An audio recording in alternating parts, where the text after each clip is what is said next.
Sí, corre bien, se le escucha bien. Muy bien, perfecto. Ustedes me indican en cuando comenzamos. Ok, muy bien.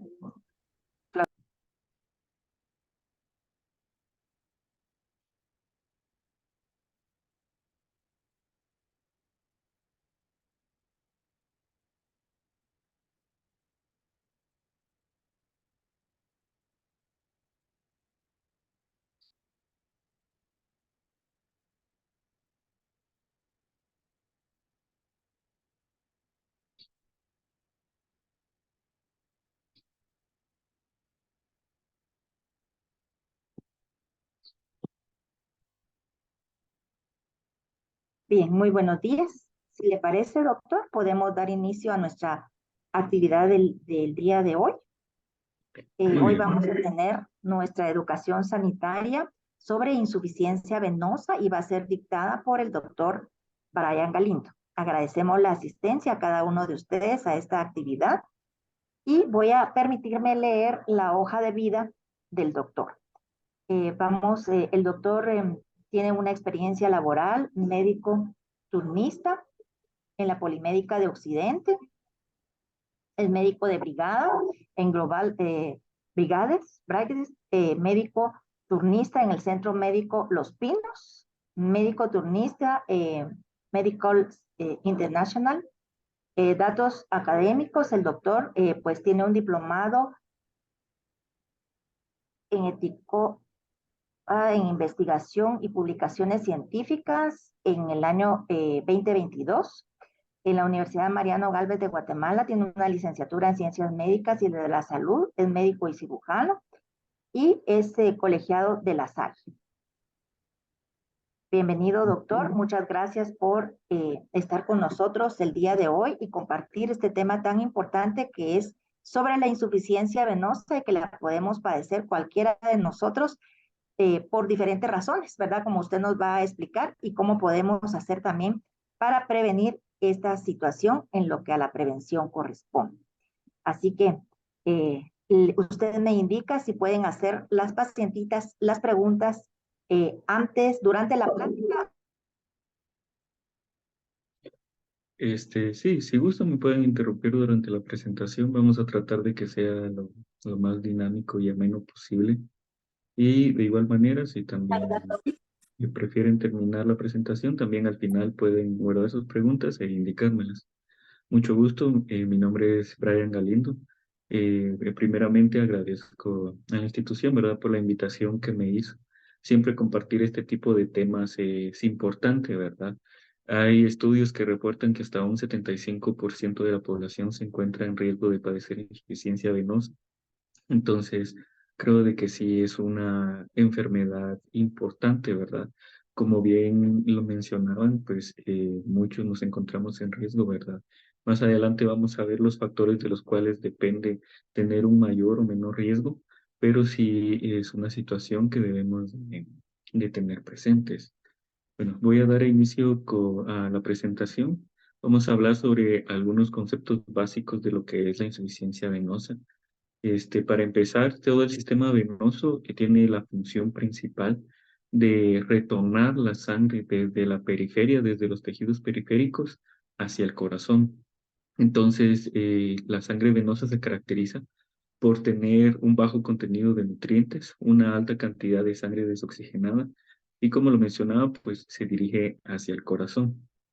Aparte de eso, el flujo venoso depende de varios factores. Pues en el sistema vascular tenemos arterias y venas básicamente. Entonces, cada una de estas cumple funciones completamente diferentes, a pesar de que están unidas intrínsecamente, ¿verdad? Entonces, las arterias transportan todos los nutrientes y oxígeno básicamente hacia los tejidos, desde el corazón hacia la periferia, y las venas realizan el trabajo contrario. Juntan toda esa sangre que está en los tejidos periféricos y los transporta ya sin los nutrientes, porque estos ya debieron de haberse quedado en los tejidos, al igual que el oxígeno, ya transporta cantidades mínimas. Entonces, algunos de los factores que influencian lo que es el flujo venoso son la gravedad, Las venas están conformadas por válvulas venosas, las arterias no tienen válvulas, solo las venas. También el ciclo cardíaco, depende del ciclo cardíaco de cada latido, también influencia este flujo venoso, la respiración, la cantidad de sangre, el volumen de sangre y la actividad impulsora de los músculos de las pantorrillas. Más adelante vamos a ver de que las venas tienen un principal trabajo en el almacenamiento de la cantidad de la sangre y que una parte importante para que éstas puedan funcionar adecuadamente es la musculatura no solo de las pantorrillas, sino de las piernas en general. La característica de las venas es de que son vasos de pared delgada, muy distensibles y colapsables. A esto hace referencia a de que estas al manejar volumen, las arterias manejan presión, tensión y las venas manejan volumen. Entonces, estas al ser más delgadas y no ser tan fuertes, por llamarlo de alguna manera, son muy fáciles de colapsar a presiones externas. Y también esto sirve para prevenir una sobrecarga de volumen intravascular. Como bien les mencionaba, las venas manejan volumen. Se menciona de que tienen una capacidad de distenderse hasta 8 veces más que una arteria, entonces pueden almacenar grandes cantidades de volumen. También menciona la literatura de que la mayor cantidad de sangre que se encuentra en los vasos se encuentra en las venas. Esto vamos a verlo brevemente, nada más. Las estructuras de las venas, a diferencia de las arterias, estas tienen una musculatura mucho más delgada, tienen un músculo liso. Las capas de adentro hacia afuera tienen una capa íntima, que este es el endotelio que recubre a las venas. Esta tiene una función importante y especial de que libera factores como el óxido nítrico y prostaglandinas para que no se formen trombos. Entonces es una superficie anticoagulante. Tiene una capa media, que es un tejido elástico y músculo liso, junto con la adventicia, y que está formado por colágeno, fibras elásticas y músculo liso. Estas dos capas le dan la distensibilidad que caracteriza a las venas. También podemos mencionar que es un flujo unidireccional, que va únicamente desde la periferia hacia el centro, que es el corazón. Y aparte de eso, pues está conformada por válvulas. Vamos a ver. Entonces, podemos ver que en esta área de acá y en esta área de acá, esas son las válvulas que están, que conforman las venas. Prácticamente todas las venas tienen estas válvulas, únicamente algunos sistemas venosos, como el sistema portal, la vena cava inferior, no tienen estas válvulas. Luego de eso, estas válvulas tienen la función principal de que contribuyen con la movilización de este flujo de sangre venosa, o sea, el retorno hacia el corazón. Las válvulas están conformadas por dos cúspides delgadas de tejido conjuntivo fino y cubiertas por endotelio. Quiere decir de que prácticamente estas válvulas tienen una cierta rigidez, pero a pesar de eso tienen una flexibilidad que le permite aperturarse y cerrarse dependiendo del flujo y del ciclo cardíaco, como veíamos anteriormente. Entonces, una característica de la insuficiencia venosa es de que hay una disfunción de estas válvulas, o sea, de que con el tiempo pueden dejar de funcionar, pero esto vamos a verlo más adelante. Muy bien, las venas en las extremidades inferiores, prácticamente tenemos dos sistemas venosos en las piernas, un sistema venoso superficial y un sistema venoso profundo. Esto cobra relevancia clínica al momento de clasificar una insuficiencia venosa, ya que se puede clasificar como superficial o profunda, y porque hay diferentes signos clínicos en la que nos podemos basar para determinar si son superficiales o profundas.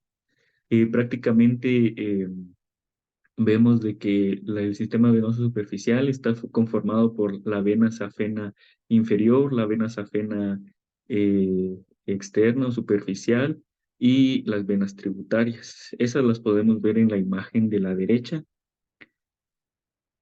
La vena safena inferior, que es esta, o interna, Y esta sigue siendo la menor, esta que recorre acá. Y también está conformada por venas tributarias. Las venas tributarias son como las venas más periféricas que retornan directamente ya sea desde los músculos o de algún otro tejido. Y las profundas que está conformada por la vena poplitea, vena femoral, venas comunicantes y venas ilíacas. Estas venas llevan el mismo nombre que las arterias que recorren al lado de estas, que estas las podemos ver principalmente en la imagen de la izquierda. Entonces, y aparte de eso, hay dos sistemas específicos que son venas perforantes, que son el sistema venoso de Cocket y de Boyd. Esas las podemos ver acá, que estas son las venas más periféricas. Ahora vamos ya con lo que nos interesa en esta charla, que es la valoración del sistema venoso. Para empezar, vamos a ver de que hay múltiples factores de riesgo para presentar una enfermedad venosa. Podemos mencionar de que la insuficiencia venosa es un primer estadio, por llamar de alguna manera, de las enfermedades venosas. Luego de eso ya pueden venir complicaciones como la trombosis venosa, que es una de las más graves, y vemos que posteriormente pues, va a también presentar problemas en la piel. Se menciona de que el órgano diana, o sea, el blanco que recibe principalmente el daño y que más adelante vamos a ver algunos signos de eso, es la piel, es los tejidos superficiales. Entonces son los que principalmente resienten estos cambios o estas enfermedades venosas. Entonces, para empezar, vamos a ver que una edad avanzada es un factor de riesgo. Este es un factor de riesgo inherente a la persona que no podemos modificar. Antecedentes de tromboembolia venosa. Estos, pues, dependiendo de los antecedentes médicos, quirúrgicos, traumáticos del paciente, pueden ser modificables o pueden ser prevenibles. Neoplasias malignas, estos pues son relativamente modificables, o sea, hay algunas conductas o estilos de vida pues que producen un mayor riesgo de neoplasias malignas. Por ejemplo, dentro de los más comunes es el cigarrillo, el tabaco. Es un factor de riesgo importante no solo para diferentes neoplasias o cánceres, sino también para una trombosis venosa o incluso presentar una insuficiencia venosa. Traumatismos, sobre todo traumatismos graves, nos pueden producir un riesgo de enfermedades venosas, eh, principalmente fracturas de fémur, de cadera, o que producen un estado procoagulante o una inmovilización de la persona. Una lesión de la médula espinal, esta es de igual manera porque produce de que la persona pierda esa capacidad de movilidad, entonces eh, produce una reducción del flujo venoso. Hospitalización, inmovilización, por las mismas situaciones. En la mayoría de casos, no siempre en todos los casos, pero hay por lo menos un reposo relativo en los pacientes en encamamiento, hospitalizados, o el movimiento está restringido por diferentes causas, entonces produce las mismas consecuencias. La obesidad, ¿por qué? Como veíamos anteriormente, uno de los factores que determinan el flujo venoso es la gravedad. Entonces, la obesidad lo que produce es de que produce de que el flujo venoso requiera una mayor presión para poder transportar toda esa cantidad de sangre desde los tejidos hacia el corazón, ¿verdad? Entonces, al igual, un mayor peso, pues produce, ahí sí que por gravedad, una mayor fuerza en dirección hacia el suelo. Entonces, eso también dificulta el retorno venoso. Síndrome nefrótico, embarazo, puerperio reciente. Estos son estados procoagulantes que por diversas causas producen alguna de las características, ya sea la reducción del flujo de sangre, a veces hay liberación de factores procoagulantes. Entonces, bueno, el síndrome nefrótico es una enfermedad en la que se tiene que tener precaución y el embarazo y puerperio reciente pues son etapas de la vida de las mujeres en las que siempre hay que tener mucha precaución. Por eso incluso al una paciente tener un parto o una cesárea, se incita a las pacientes a que tengan una movilidad temprana, o sea, de que si no hay eh, alguna contraindicación de esta movilización, pues traten de sentarse o de movilizarse, de caminar lo antes posible. El consumo de anticonceptivos orales o tratamientos de reconstitución hormonal está descrito dentro de los efectos secundarios de los anticonceptivos orales, sobre todo, o de algunos tratamientos hormonales, sobre todo en mujeres relativamente jóvenes, 35, 40 años, que inician con una menopausia temprana y necesitan una reconstitución hormonal, pues estos tienen dentro de sus efectos secundarios, pueden producir no solo la insuficiencia venosa, sino que puede producir trombos. Y al producir trombos, pues como consecuencia, pues puede producir una enfermedad venosa. Las venas varicosas, que más adelante vamos a ver de que al encontrarse estos ya presentes, ya podemos sospechar de una insuficiencia venosa y el estado hipercoagulable y estados posoperatorios. Hay estados hipercoagulables en general, como por ejemplo infecciones, hablando ya de sepsis, que es una infección generalizada en sangre y en diferentes partes del cuerpo, pues es un estado procoagulable, o sea que tiene el cuerpo una mayor tendencia a formar coágulos en diferentes partes. Y al igual que los estados posoperatorios, siempre las cirugías mayores, como les mencionaba, cirugías de cadera, gastrointestinales o algunas otras, pues son las que tienen más riesgo de producir trombos sobre todo. La valoración clínica, bueno, acá depende siempre, como les mencionaba hace un momento, si estamos evaluando el sistema superficial o el sistema venoso profundo. También debemos de ser conscientes de que difícilmente podemos evaluar directamente cómo se encuentra el sistema venoso. Siempre es más una interpretación de los signos y síntomas que presenta la paciente o los pacientes por los que podemos sospechar que hay presencia de una enfermedad venosa. Entonces, ¿cuáles son algunos de los síntomas que podemos observar en una insuficiencia venosa superficial o que se encuentra afectado el sistema venoso superficial?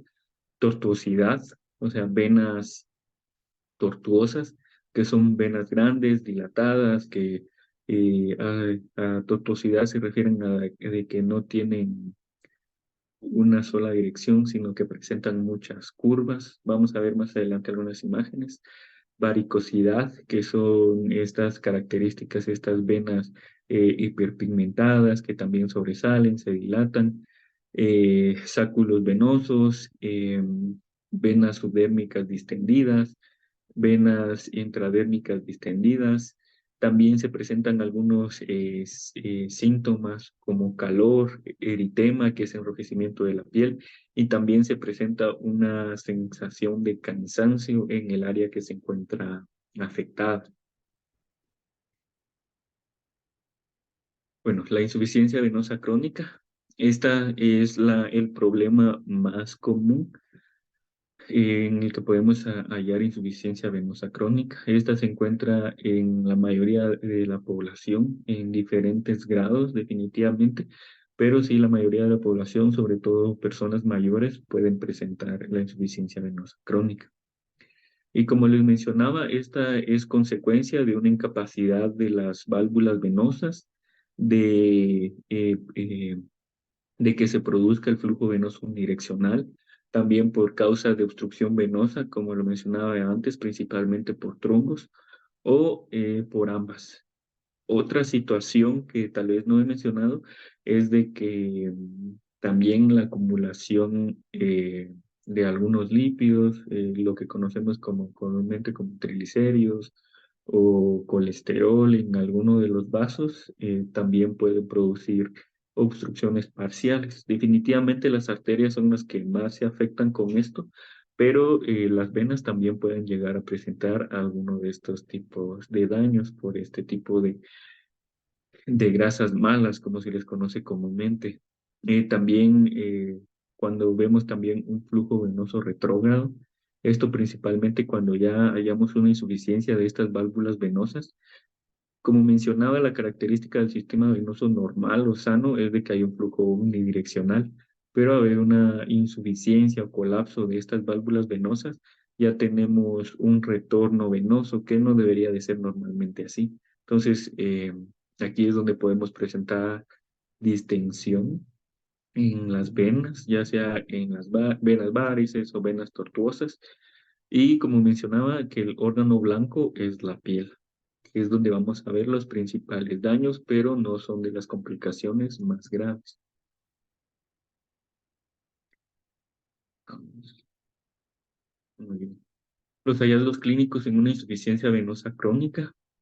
Hay cambios característicos de la piel y de los tejidos cutáneos, sobre todo en una insuficiencia venosa leve o asintomática, podemos ver eritema. Más adelante, conforme avanza, encontramos hiperpigmentación de la piel, o sea, hay un oscurecimiento de la piel por insuficiencia venosa. En algunos casos podemos encontrar edema. Es una historia muy común de los pacientes que mencionan que después de las jornadas de trabajo o después de estar de pie todo el día o después de realizar sus actividades diarias a lo largo del día, presentan edema o hinchazón en los pies, en las piernas, en la noche. Y eso les produce dolor y les produce molestias.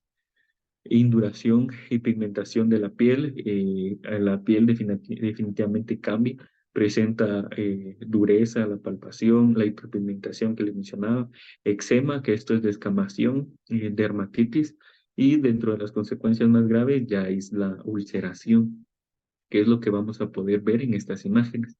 En la primera imagen de la izquierda, en esta, podemos ver lo que son las venas tortuosas, o sea, no es una vena rectecita que lleve una sola dirección, sino de que eh, eh, es casi como mencionarles que es como una dirección serpenteante, dilatada, de gran tamaño. Las venas varicosas también se pueden presentar de esta manera, pero tienen una coloración más violácea, más morada. En la imagen del centro podemos ver lo que es la hiperpigmentación de la piel, o sea que hay un oscurecimiento de la piel. Aparte de eso, en esa imagen también podemos ver que hay bastante edema. La característica de la insuficiencia venosa también es de que el edema o la hinchazón inicia desde el pie y va en dirección ascendente conforme la enfermedad avanza. Entonces, en un inicio solo en el pie puede haber hinchazón y conforme la insuficiencia venosa avanza, pues ya se va hinchando la pantorrilla o incluso toda la pierna, ¿verdad? Y pues dentro de las complicaciones más graves, la imagen de la derecha, que es la ulceración. Entonces, no solo podemos ver eso en esta imagen, la ulceración es lo más llamativo, pero podemos ver eritema, o sea que hay un enrojecimiento anormal de la extremidad. Hay eczema, que es la descamación que podemos ver, sobre todo en esta área, que prácticamente la piel se está cayendo, ¿verdad? Que se muere la piel más superficial y empieza a caerse y formar pequeñas escamas.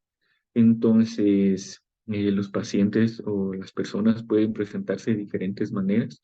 Siempre depende de la gravedad de los síntomas y el momento de la consulta, cómo se va a presentar el paciente, ¿verdad? Entonces, más adelante ya vamos a empezar a hablar de prevención, pero hay una prevención primaria y una prevención secundaria. La prevención primaria siempre sería evitar cualquier conducta modificable que pueda presentar la insuficiencia venosa y al ya iniciar a presentar insuficiencia venosa, sobre todo en etapas tempranas, pues evitar estas complicaciones, sobre todo el de la imagen de la derecha. La valoración. Pues, como les mencionaba, los signos clínicos, o sea, el cómo nosotros observamos al paciente al momento de la consulta, son hallazgos indirectos con los que nosotros podemos sospechar que hay problemas o trastornos venosos. Ya para poder confirmar el diagnóstico de una insuficiencia venosa o algún otro trastorno venoso, Hay dos tipos de técnicas, sin penetración corporal y con penetración corporal. Esto hace referencia a la invasión de los tejidos. O sea, por ejemplo, sin penetración corporal encontramos la ecografía.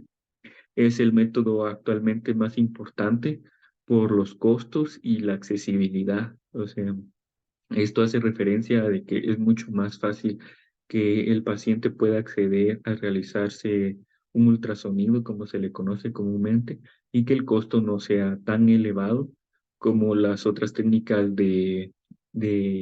sin penetración corporal, como es la resonancia magnética y la tomografía. Definitivamente nosotros podemos visualizar mucho mejor el sistema venoso con una resonancia magnética o tal vez con una tomografía, pero generalmente los costos son más elevados, además de que no es tan común encontrar este tipo de equipos en todas las clínicas, hospitales o sanatorios. Incluso de igual manera en el sistema de salud público es muy difícil poder acceder a este tipo de estudios. Aparte de que por el área privada, pues son generalmente mucho más costosos en comparación con una ecografía.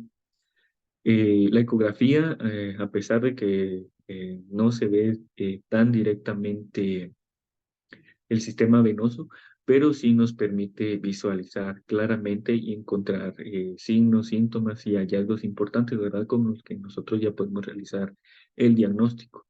Con penetración corporal, anteriormente se utilizaba la venografía, prácticamente era el método de elección para poder realizar el diagnóstico de insuficiencia venosa o trombosis venosa, pero este ya fue sustituido en la actualidad por la ecografía o un ultrasonido intravascular. Este ya es un ultrasonido eh, más invasivo que requiere de algunas otras preparaciones, de algunos otros elementos, entonces no es tan simple realizar.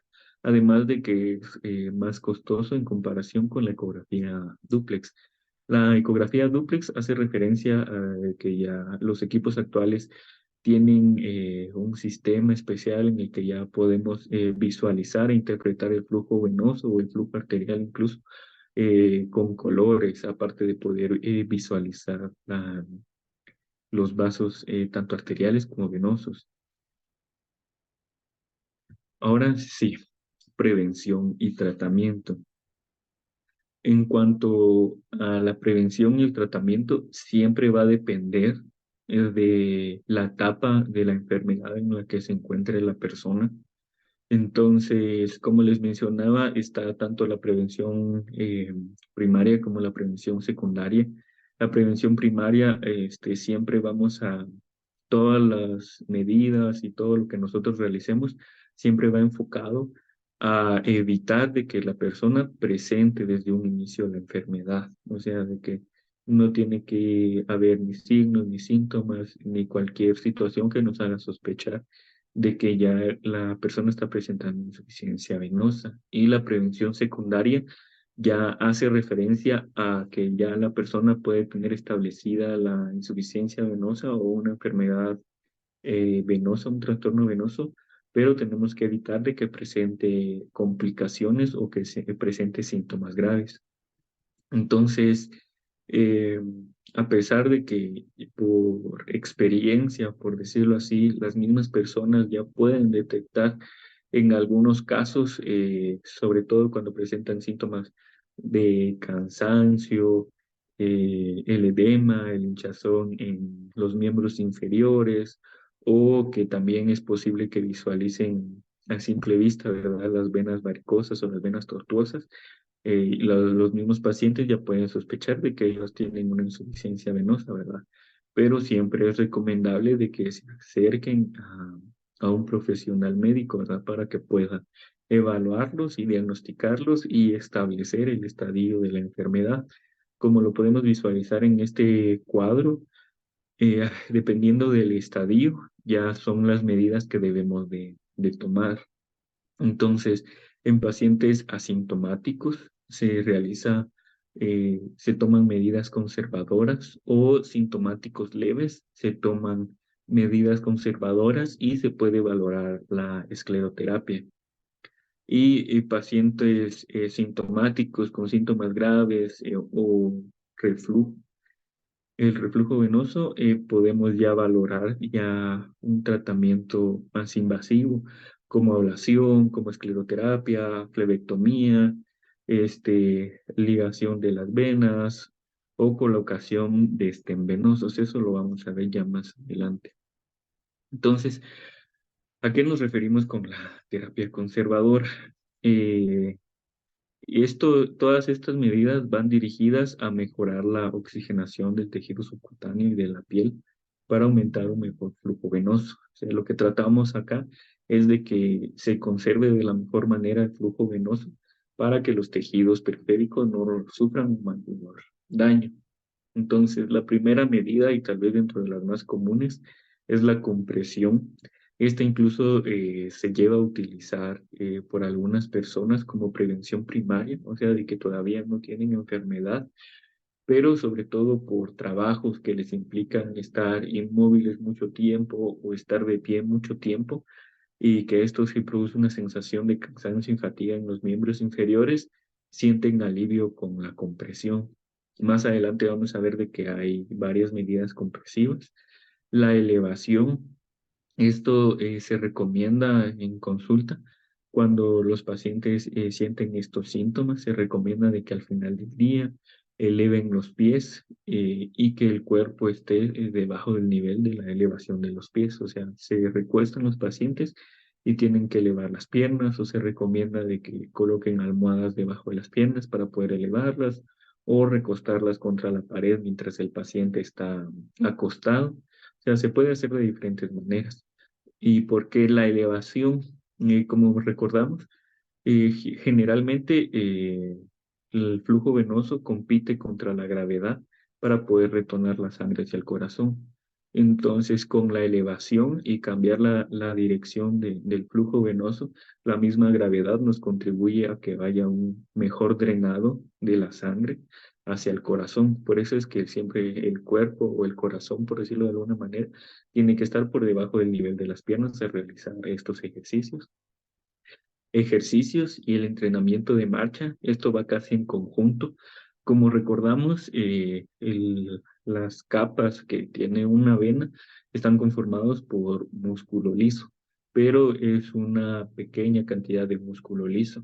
Entonces, al nosotros fortalecer la musculatura de las pantorrillas o de las piernas en general, y al realizar movimientos, al músculo realizar su contracción y distensión, mientras nosotros nos ejercitamos o mientras realizamos actividades como la marcha o correr o trotar, pues esto estimula el retorno del flujo venoso, ¿verdad? Porque funciona como una bomba, o sea, esta contracción y distensión de los músculos contribuye a un bombeo de la sangre para que pueda retornar con una mejor eficiencia. Bueno, hablando de la terapia compresiva, vemos de que es el tratamiento inicial estándar, como les mencionaba, incluso se llega a utilizar en la prevención primaria, pero también contribuye mucho en la prevención secundaria, o sea, ya empezar a presentar edema, hinchazón, fatiga, dolor, también nos ayuda, pero principalmente esta ayuda a aliviar los síntomas de la insuficiencia venosa.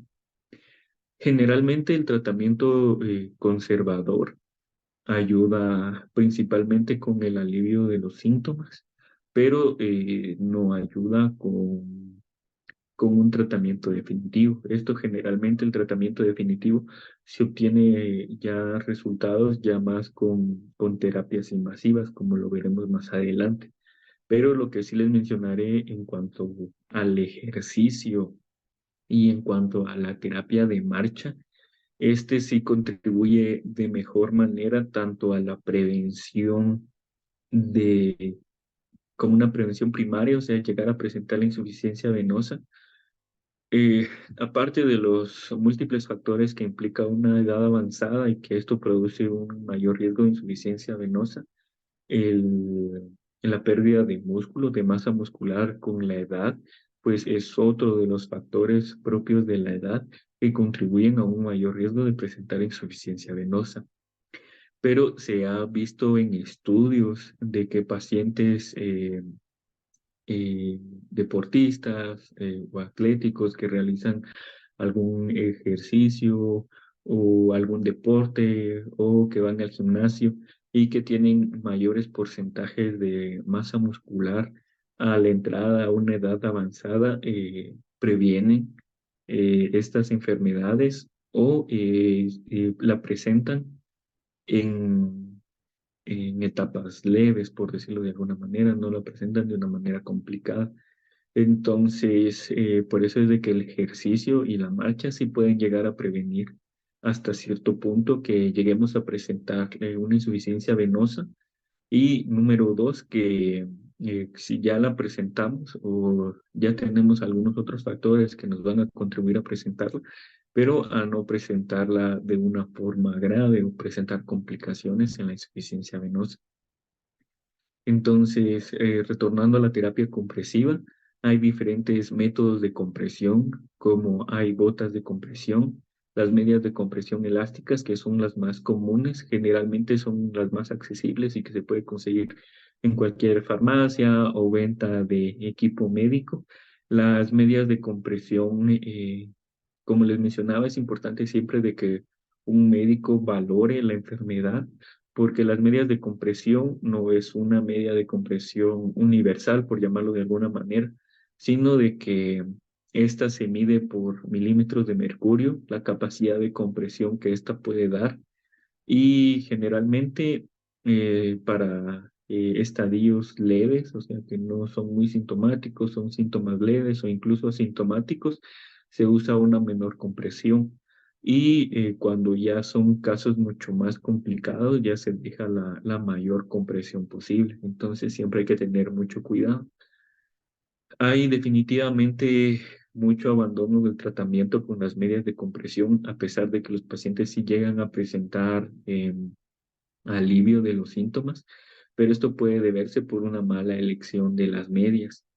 ¿Por qué? Porque si yo tengo síntomas leves o no presento una enfermedad muy complicada, pero al momento de comprar, como les mencionaba, incluso ustedes mismos pueden llegar a tener la capacidad de sospechar que puedan llegar a presentar una insuficiencia venosa por los síntomas, signos y la visualización de las venas tortuosas o venas varices, ¿verdad? En los miembros inferiores. Entonces ustedes van y deciden y ya saben que las medias compresivas o medias elásticas ayudan con esto y lo compran en la farmacia, ¿verdad? Pero si ustedes utilizan una media de la mayor compresión posible, genera incomodidad. Entonces no toleran por mucho tiempo. La intención de estos métodos compresivos es de que el paciente lo utilice el mayor tiempo posible, que lo pueda tolerar, y si es posible que lo utilizara todo el día, pues sería mucho mejor para no presentar los síntomas, ¿verdad? Y las molestias que implica la enfermedad. Pero al tener una mala elección de la cantidad de presión que generan estas medias, pues pueden llegar a ser muy incómodas. Entonces la toleran minutos, la toleran media hora, la toleran una hora, y esto no va a ayudar a que alivien los síntomas de la enfermedad o mejorar o evitar las complicaciones de la enfermedad. Entonces, la recomendación siempre está, ¿verdad?, de que puedan ser evaluados por un médico o por un personal de salud, por lo menos de experiencia en este tipo de situaciones.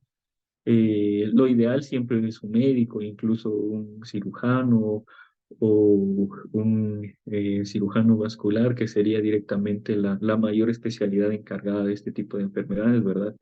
Pero no en todos los servicios de salud públicos o privados, pues es posible encontrar este tipo de especialistas, ¿verdad? O no siempre, a pesar de ser médicos generales, también, pues no todos tienen la misma experiencia en la detección, diagnóstico y tratamiento de estas enfermedades, pero pues siempre tratar de buscar la mejor opción posible, ¿verdad? O igual en puestos, centros de salud, centros de atención permanente, pues no siempre hay médicos, pero a veces también el personal de enfermería, ¿verdad?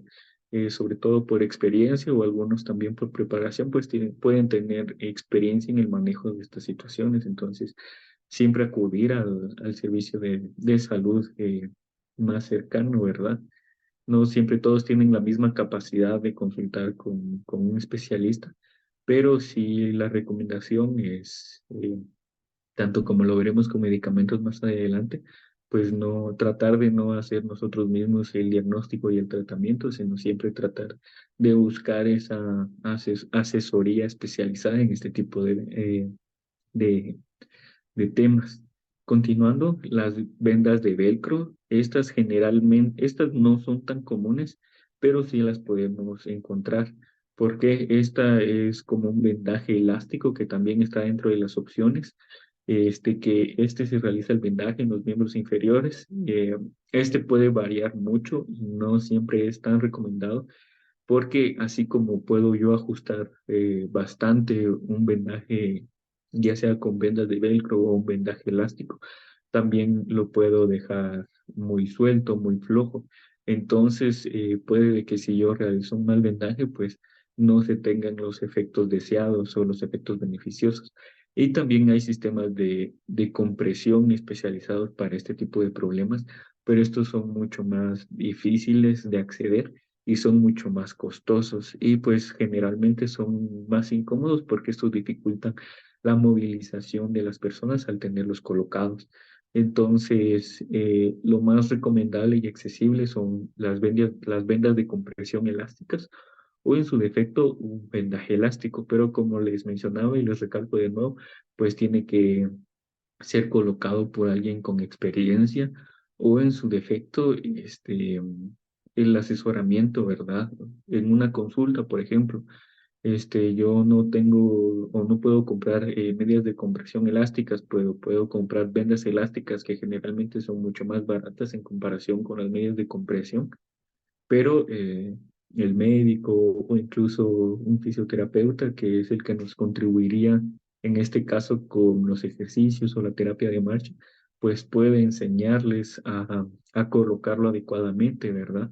Para que podamos obtener los efectos beneficiosos de este.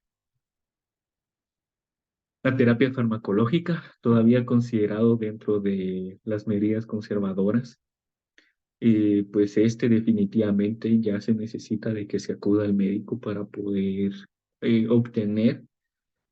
eh, Lamentablemente, pues estos medicamentos no se encuentran bajo un control estricto, por decirlo así, en las farmacias. O sea, estos son de fáciles accesos. Si un paciente va y sabe qué medicamento comprar, o sea, sí lo podría comprar, no debería de ser así, porque pues todos los medicamentos pueden llegar a presentar efectos secundarios, efectos adversos y pueden presentar complicaciones, ¿verdad? Entonces, siempre la misma recomendación, acercarse a un profesional de la salud con experiencia en este tipo de temas para que les pueda recetar ya estos medicamentos.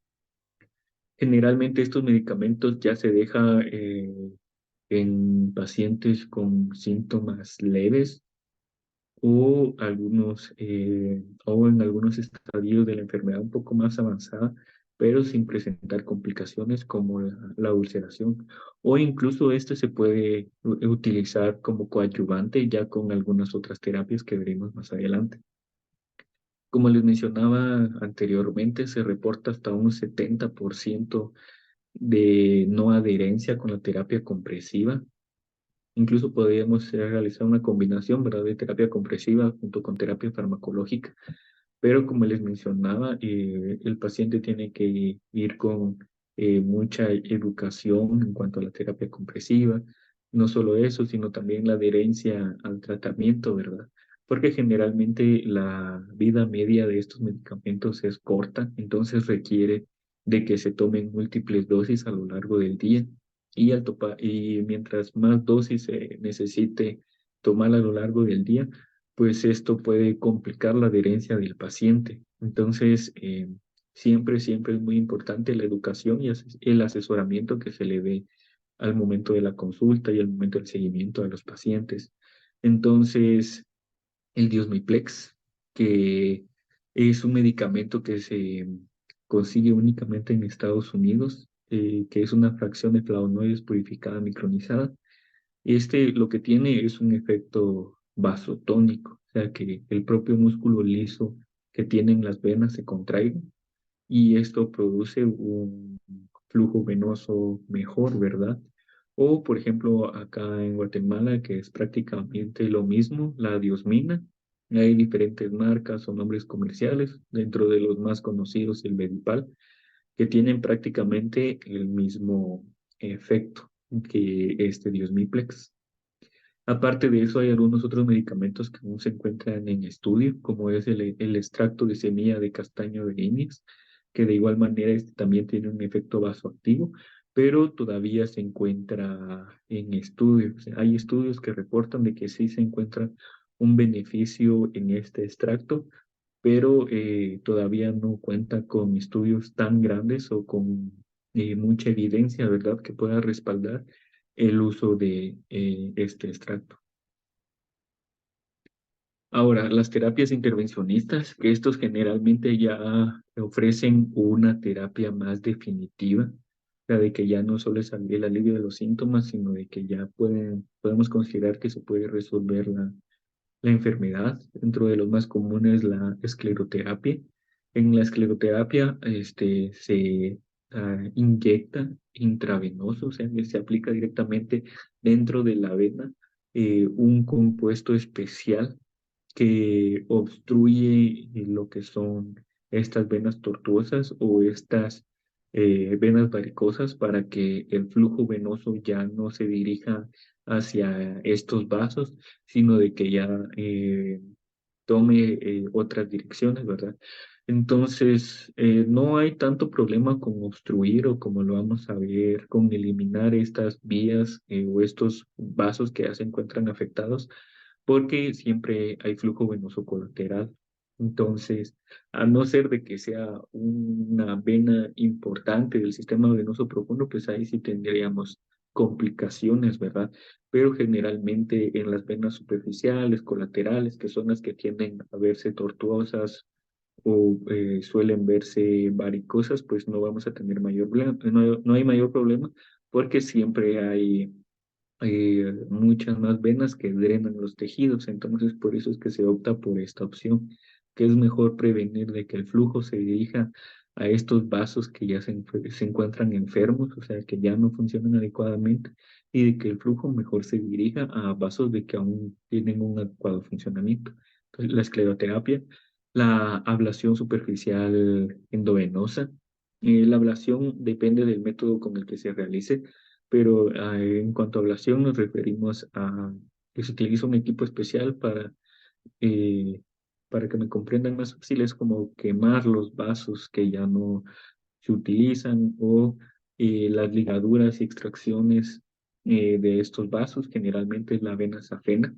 Si recordamos, está la vena safena mayor y una menor.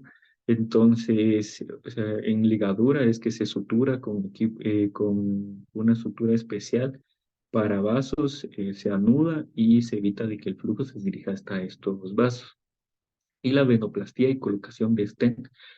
Esto sí, definitivamente, pues, bueno, estos métodos, para empezar, no los aplica cualquier persona. Generalmente tiene que ser el cirujano vascular, que es el que aplica este tipo de tratamientos, un médico general, a no ser que tenga entrenamiento, al igual que un cirujano, a no ser de que tenga entrenamiento en este tipo de terapias, pues generalmente no las va a realizar. Generalmente un médico general o un cirujano general lo que va a realizar va a ser una terapia conservadora, y si el paciente lo amerita o los síntomas o la enfermedad es muy complicada, muy severa, pues se necesitaría pues referir con un cirujano vascular para que ya aplicara alguna de estas técnicas definitivas. La colocación de stent es necesario realizar la venoplastía, implica la colocación de un equipo especial, se realiza una cateterización, o sea, se coloca un catéter en una de las venas mayores, ya sea la vena safena mayor o menor, se coloca un catéter, se ingresa con un equipo especial, similar a una manguerita, por decirlo así, que tiene cámaras, tiene pinzas, y se ingresa al sistema venoso y se coloca un stent. El stent es como una pequeña malla de tejido especial que es anticoagulante, y esto generalmente se utiliza cuando hay colapsos venosos, cuando hay obstrucción del flujo venoso por coágulos o por alguna otra razón. Entonces, con la venoplastía y la cateterización se elimina la obstrucción del flujo venoso y al final se coloca este stent, esta malla especial en el sitio en el que se encontraba la obstrucción, para que ya no se vuelva a ocluir en el punto en el que se encontraba ocluido el sistema venoso. Pero como les menciono, esto ya es la etapa o el tratamiento final de una insuficiencia venosa, generalmente es crónica. Y bueno, la escleroterapia sí puede ser considerada para pacientes con insuficiencia venosa crónica, sintomática o con algunas complicaciones como las úlceras, al igual que la ablación superficial y la ligadura. Ahora la venoplastia y la colocación de stent, como les mencionaba, generalmente ya se deja para cuando hay casos de obstrucción, ya sea por trombos o por alguna otra razón, ¿verdad? Y pues con eso terminaríamos la charla. Principalmente, y de los riesgos que no mencioné, de las complicaciones más severas de la insuficiencia venosa, es de que la insuficiencia venosa en sí es un estado procoagulante. Al no haber un adecuado flujo no hay un adecuado flujo de sangre, se retiene la sangre, hay un flujo retrógrado, se forma un estado procoagulante. Entonces, los trombos, o sea, la formación de coágulos en las venas es lo más riesgoso hasta cierto punto, porque al obstruirse el flujo venoso sí podemos tener daños no solo de los tejidos superficiales, sino ya de los profundos, daño al miembro, o en algunos casos estos trombos se desprenden de donde se encuentran y ya se forman émbolos que pueden producir trombosis pulmonar, infartos o eventos cerebrovasculares, ¿verdad? Entonces, ¿qué son las complicaciones más graves que podemos hallar en estos casos? Entonces, siempre tenemos que tener cuidado al presentar signos, síntomas, o al nosotros sospechar con una autoevaluación la presencia o el curso de una de estas enfermedades, ¿verdad? Como les mencionaba anteriormente, pues a acudir al servicio de salud más cercano o al de confianza o preferencia, ¿verdad? Si tienen alguna duda, pregunta, pues este es el momento en el que me las pueden indicar. Gracias. Doctor, gracias. Buen día. Disculpe la pregunta. Mi nombre es Janina. Gracias por Mucho la charla. gusto. Estuvo muy bonita, muy interesante. Y pues sí, se aprende un montón. Mi pregunta es, supongamos que alguien tiene venas, pero bien livianas. Sí. ¿Es recomendable poner de esas medias especiales o no es recomendable? ¿Dejarlas de noche o ponerlas solo de día o definitivamente no? Sí, sí se recomienda las famosas arañitas, que son, no llegan a ser como una vena varice, pero son venas así muy superficiales que presentan una coloración morada o violácea. Esto ya es un hallazgo indirecto que nos podría reflejar una insuficiencia venosa superficial. Entonces, sí, es recomendable, como les mencionaba, el tratamiento conservador en pacientes asintomáticos, o sea, a pesar de que ya que no presente todavía la fatiga o dolor en miembros inferiores, o que presente la hinchazón o el edema, pero ya tiene presencia de estas arañitas, y sobre todo si ya son múltiples. Sí, ya se recomienda que podemos iniciar con la terapia de compresión, las vendas elásticas o las medias elásticas. Como les mencionaba, lo único con lo que tienen que tener cuidado es con la cantidad de presión que generan estas medias compresivas, ¿verdad? Tiene que ser el más leve. Si no mal recuerdo, es de 10 a 15 milímetros de mercurio la presión que genera. La más leve puede llegar hasta 40, la que genera mayor presión. ¿Por qué? Porque tiene que utilizarlo la mayor cantidad del tiempo a lo largo del día. Se recomienda más que se utilice en el día. ¿Por qué? Porque es cuando se realizan las actividades. Generalmente depende también del tipo de trabajo o actividad física que realice en el día.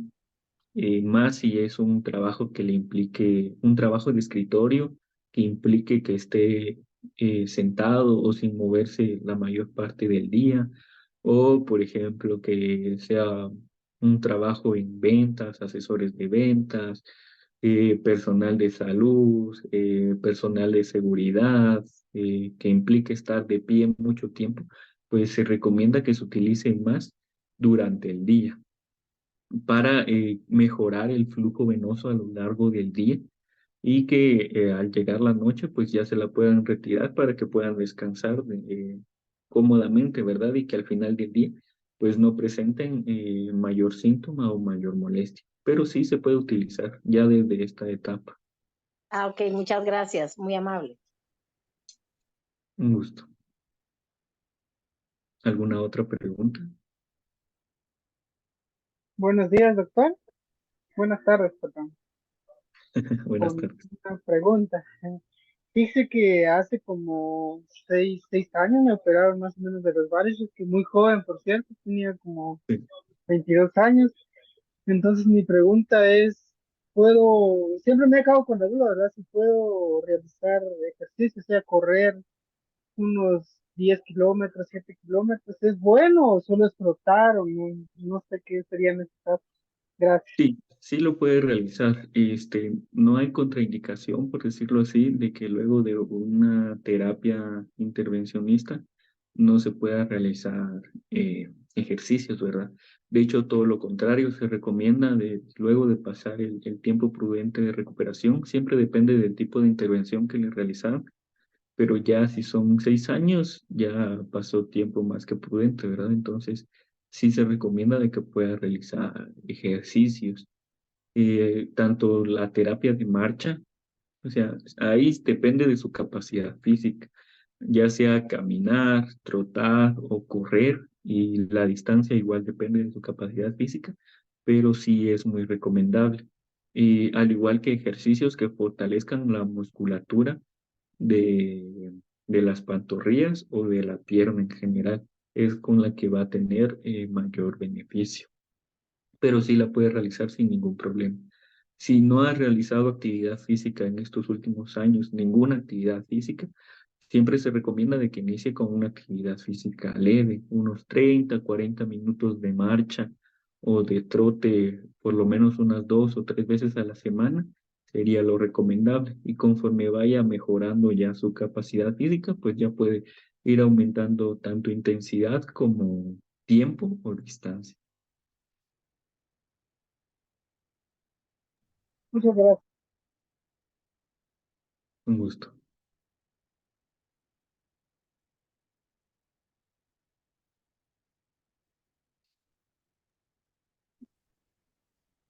No sé si tienen Bueno, alguna otra pregunta. ¿Sí? sí. Buenas tardes, doctor. Buenas tardes. ¿Algún síntoma que se ve a tiempo cuando va a haber una trombosis? Sí, mire, generalmente cuando hay una trombosis, dentro de los hallazgos más representativos es que hay edema o hinchazón, pero es de solo uno de los miembros inferiores, o sea, es solo una pierna la que se encuentra hinchada. Entonces ya no son los dos miembros la hinchazón es todo el tiempo, no se quita, no desaparece. Como les mencionaba, generalmente al final del día, o sea, luego de realizar las actividades y irse acumulando, por decir así, sangre, la insuficiencia venosa, se hinchan los dos pies al final del día. Pero en las mañanas, al despertar, el pie o las piernas están normales. Pero en la trombosis, un solo pie que se encuentre hinchado y que sea todo el tiempo, que provoque dolor, que provoque cambios de coloración en el miembro, o sea que no hay un adecuado flujo de sangre y que sea solo uno y no los dos, nos hace sospechar mucho más de una trombosis venosa. Entonces, si eso sucediera, pues inmediatamente tiene que consultar para ser evaluado y probablemente con seguridad le van a pedir un Doppler o un ultrasonido Doppler para poder evaluar el sistema venoso y encontrar la obstrucción o el trombo, porque puede ser de que la obstrucción no sea por un coágulo, sino sea por alguna otra razón. Entonces, como les menciono, siempre es recomendable la evaluación del médico o de un personal calificado, porque el edema o la hinchazón de pies, a pesar de que sí puede ser encontrado en insuficiencia venosa, pero no es la única razón por la que se pueden hinchar los miembros inferiores. Aparte de la insuficiencia venosa, una insuficiencia renal o enfermedad renal, una insuficiencia cardíaca o enfermedades cardíacas también pueden llegar a producir esto. Y también tienen la característica de que es un edema ascendente, o sea, que inicia en pies y conforme la enfermedad progresa, sube el edema también. Entonces, por eso siempre les recomiendo de que tienen que ser evaluados por un personal calificado. Pero como le digo, sobre todo se sospecha más si es solo uno de los dos miembros el que presenta todos estos signos y síntomas. Gracias, doctor, muy amable. Gracias. Con gusto. ¿Tendrá alguno de los presentes alguna otra duda o comentario en relación a la interesante plática que el doctor Brian nos dictó el día de hoy?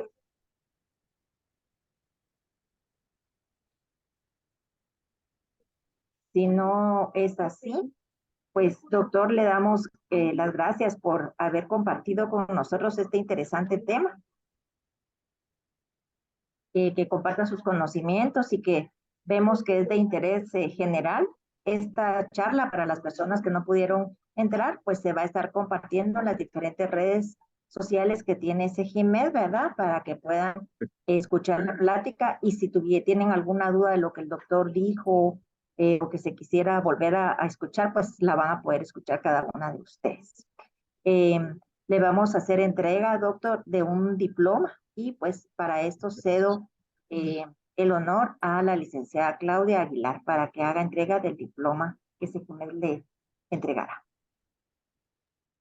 Gracias, licenciada, y nuevamente gracias, doctor Galindo, por la presentación. Creo que es de gran información para todas nuestras pacientes y realmente para todos, ¿verdad? Entonces, me permito entregarle el diploma. No sé si se mira mi pantalla. Sí, la veo bien. ¿Sí? Gracias. Ok, que dice así: la Universidad de San Carlos de Guatemala, Ciencias Químicas y Farmacia, el Centro Guatemalteco de Información de Medicamentos SEGIMED, otorga el presente diploma al doctor Brian Donaldo Galindo Villator por su participación como conferencista en el Club Salud es Vida, impartiendo el tema insuficiencia venosa, prevención y cuidados. Dado el día de hoy, Guatemala, 7 de septiembre de 2023, y enseñar a todos, y el diploma viene firmado por la licenciada Lorena Serna, jefe de SEGIMED, y la licenciada Claudia Gatica, profesional química farmacéutica de SEGIMED. Entonces, nuevamente, doctor, le damos las gracias por la información, ¿verdad? Y por habernos acompañado el día de hoy, y a todos que les agradecemos su presencia. Muchas gracias a ustedes también por la invitación y la oportunidad de poder compartir esta información importante, ¿verdad? Como les mencionaba, siempre es importante la educación hacia la población en general y hacia los pacientes, ¿verdad? Es importante que también tengan la capacidad de reconocer estos problemas a tiempo y que sepan cuáles son los pasos adecuados a seguir, ¿verdad?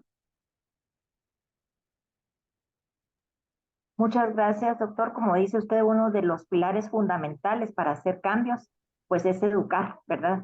Y pues agradecemos su valioso tiempo para poder compartir este importante tema y sobre todo antes del tratamiento, la prevención, ¿verdad? Que es lo más importante. ¿Cómo prevenir? Lo que no se puede prevenir, pues será tratado, pero la prevención es algo que es muy importante y esto se puede hacer únicamente educando, ¿verdad? Y que las personas conozcan sobre el tema. Así que agradecemos por parte de SEGIMED su apoyo, su tiempo de compartir este importante tema y lo vamos a estar molestando en próximas oportunidades, doctor Galindo. Muchísimas gracias. No sé si quieren hacer algún comentario los presentes en la sala.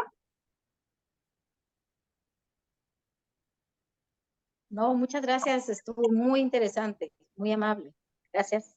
Janine, a la orden. Entonces, solo para recordarles a nuestras pacientitas. Madeline, ¿quiere hacer algún comentario? Sí, muchas gracias, licenciada Lorena, y muchas gracias al doctor. Para mí me pareció demasiado interesante esa plática, ¿verdad? Y me gustaría escucharla nuevamente, ya que ustedes la van a poner otra vez. Entonces, voy a estar atenta para volverla a escuchar bien, ¿verdad? Y sí, me pareció muy interesante. Les agradezco mucho al doctor y a ustedes también, Sejimet. Muy valiosas las pláticas que siempre nos dan. Gracias. Gracias a usted, Madeline, a la orden, ¿verdad? Es para ustedes toda esta formación para poder tener una mejor calidad de vida cada uno de nosotros y aprendemos. Son muy ricas estas conferencias y este compartir de los profesionales expertos en los diferentes temas.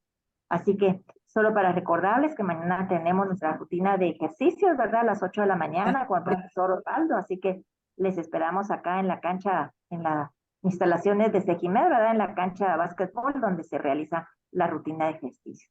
Muchísimas gracias. Muchas gracias, doctor Brian, por esta importantísima plática que usted la dio con tanta experiencia, con tanta facilidad de comprensión para el público. Así que muchas gracias por su tiempo y por su conocimiento. Que tengan una buena tarde. Gracias. Igualmente, feliz tarde.